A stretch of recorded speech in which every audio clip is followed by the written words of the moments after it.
हाय big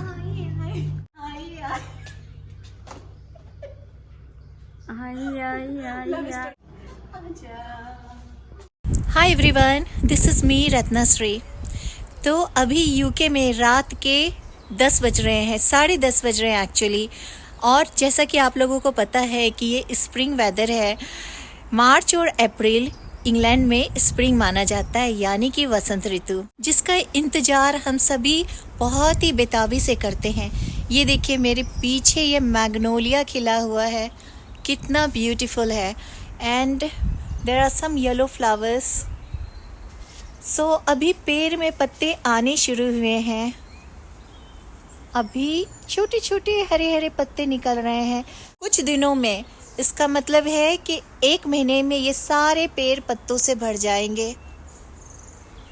तो England का winter इतना खतरनाक होता है कि यहाँ पर बहुत सारे लोग सीजनल इफेक्टिव डिसऑर्डर से ग्रसित हो जाते हैं। और NHS में, यानी कि यहाँ का हेल्थ डिपार्टमेंट में, स्ट्रेस एंजाइटी के पेशेंट बहुत ज़्यादा बढ़ जाते हैं। लेकिन जैसे ही स्प्रिंग की शुरुआत होती है, इनकी संख्या धीरे धीरे कम हो जाती है।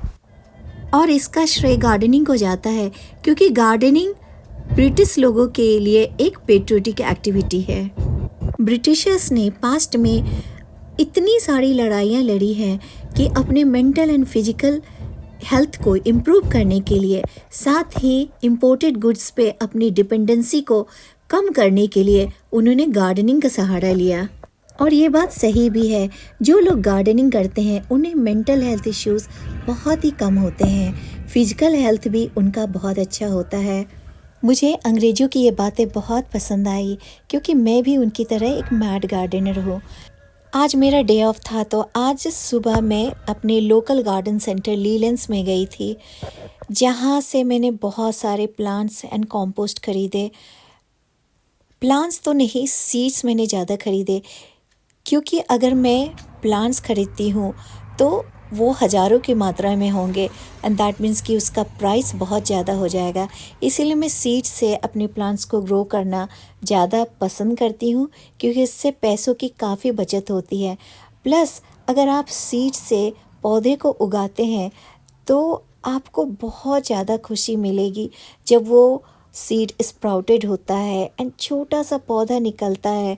आप उसको धीरे धीरे ग्रो करते देखते हैं तो आपको ऐसा प्रतीत होगा जैसे आपके हाथों से एक नए लाइफ का जन्म होता है। और जैसे ही इन पौधों में आप फ्लावर्स को खिलते देखेंगे या वेजिटेबल्स को ग्रो करते देखेंगे, आप अपने अंदर एक नई ऊर्जा, नई पॉजिटिविटी को अनुभव करेंगे। क्या हो रहा है फूल के साथ? इश्क लड़ाया जा रहा है। कौन से वाले फूल के साथ इश्क लड़ा रही है? हमें भी तो दिखाओ। ये मेरी चिड़ियों का खाना है। ठीक है। मेरी चिड़िया? पक्षी नहीं, मेरी पक्षियों का खाना है। दिखाओ जरा। जब हम जाएंगे तो इसे भूल मत जाना। एंड ये बोनसाई है, अगर ये लग गया तो definitely I will give you on your birthday. Definitely. Thank you, so nice of पहले यू। से बना रही हूँ, अगर नहीं मिला बर्थडे तो समझ लें। ठीक है, so I am recording, so that's promise. हाँ, रिकॉर्डिंग।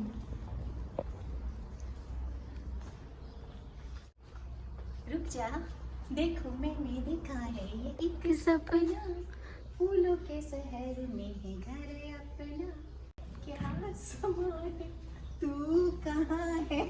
आई आई आई, आजा। मुझे वीडियो देख के खुद हंसी आ रही है। गार्डन सेंटर में आज हमने कैसे बच्चों की तरह बिहेव किया। तो आज मैंने यहाँ से बैंगन की 2 वैरायटी ली है, एक तो ब्लैक ब्यूटी और दूसरा वाइट कलर का बैंगन जो होता है वो लिया है मैंने। साथ में बहुत सारे फ्लावर्स के सीड्स लिए हैं, जैसे कि पैंसीज़ का लिया है, मैरीगोल्ड, डेलिया, जीनिया, जेरेनियम की कुछ वैरायटीज़, और भी बहुत सारे salad leaves, lots of vegetable seeds actually मैंने बाय किया है। यहाँ से मैंने कुछ सीड कंपोस्ट भी ख़रीदा। ये सीड कंपोस्ट ईच पैक है 7.99 का, जो कि एक तरह से बहुत ही महंगा है, क्योंकि ये अर्ली स्प्रिंग है तो अभी थोड़ी सी प्राइसी है। खासकर जब आप ऐसे गार्डन सेंटर में जाते हैं तो प्लांट्स, सीड्स एंड कंपोस्ट के प्राइसेस बहुत ही हाई होते हैं। बाद में सुपरमार्केट्स में भी ये चीज़ें अवेलेबल होती हैं लेट स्प्रिंग में, तो जब हम वहाँ से बाय करते हैं तो हमें आधे प्राइस में मिल जाते हैं। लेकिन अभी अप्रैल के फर्स्ट वीक में कंपोस्ट आपको सुपरमार्केट्स में कहीं नहीं मिलेगा, वो आपको गार्डन सेंटर्स में ही लेना पड़ेगा। तो मैंने यहाँ से आज सिर्फ एक बैग ही लिया है, वो सीड कंपोस्ट है। सीड को उगाने के लिए आपको अच्छी क्वालिटी का कंपोस्ट यूज़ करना बहुत ही आवश्यक है। यहाँ सारे आप देख रहे हैं प्रिम रोज़ के flowers, it looks so pretty. लेकिन अगर मैं इन फ्लावर्स को भी बाय करती हूँ तो काफ़ी एक्सपेंसिव होगा, क्योंकि मेरा गार्डन बड़ा है और मेरे पास अलॉटमेंट भी है। तो अगर वहाँ मैं लगाती हूँ तो मुझे बहुत सारे बाय करने पड़ेंगे। अगर मैं सीड्स खरीदती हूँ तो एक पैकेट में बहुत सारे सीड्स होते हैं और मोस्टली जर्मिनेट हो ही जाते हैं। तो आपको सीड के द्वारा थोड़ी सी मुश्किल होगी, थोड़ा सा टाइम लगेगा, थोड़ा सा लुक आफ्टर करना पड़ेगा, लेकिन आपको ऐसा फील होगा जैसे वो आपका बेबी है। जन्म से लेकर के आप बड़े होने तक उसका केयर करते हैं। और सच बताऊं, जब मैं सुबह सुबह उठ के ग्रीन हाउस जाती हूँ और किसी सीड को जर्मिनेट होते देखती हूँ तो उस खुशी का एहसास पूरे दिन तक बना रहता है। इंडोर प्लांट को देखने के बाद मैं गार्डन सेंटर में आउटडोर प्लांट्स को देखने आई हूँ। यहाँ से मैं पेयर का ट्री ढूंढ रही थी, लेकिन पेयर ट्री यहाँ पे काफ़ी एक्सपेंसिव है। 35.99, दैट मीन्स 36 पाउंड एक पेयर ट्री की प्राइस है। मैं ट्राई करूँगी कि शायद मुझे किसी सुपरमार्केट में थोड़ी कम प्राइस में पेयर ट्री मिल जाए। अगर नहीं मिला तो वापस आकर के मैं पेयर ट्री यहीं से ले लूँगी गर्मियों में। और ये कैमेलियाज़ का स्टॉक है। मेरे पास ऑलरेडी कैमेलिया के 2 वैरायटी हैं, रेड एंड पिंक। अब करीब 1 घंटे से ज़्यादा हो गया है गार्डन सेंटर का चक्कर लगाते लगाते। आज समय काफ़ी अच्छा है, सन शाइन कर रहा है, इसलिए गार्डन सेंटर काफ़ी खूबसूरत लग रहा है।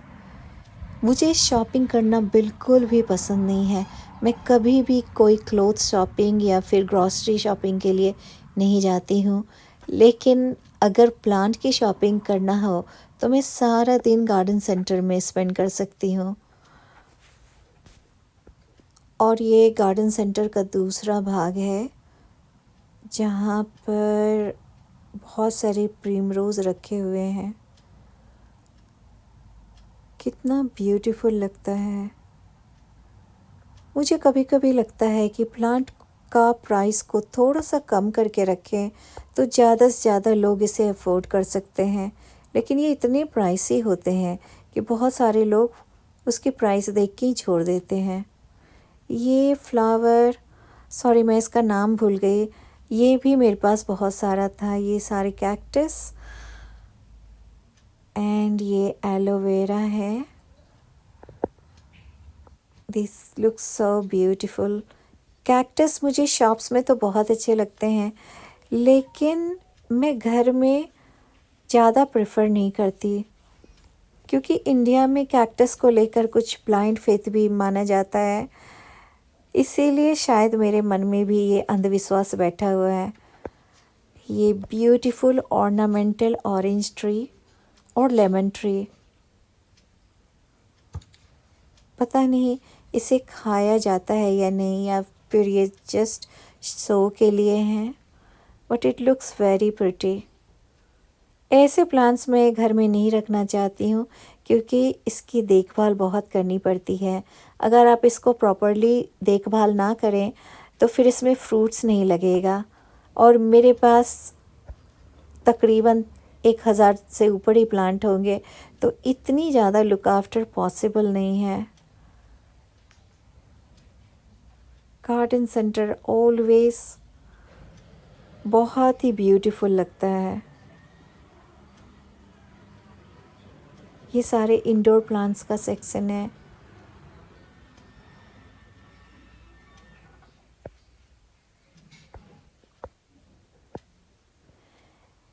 ये देखिए गणेश जी।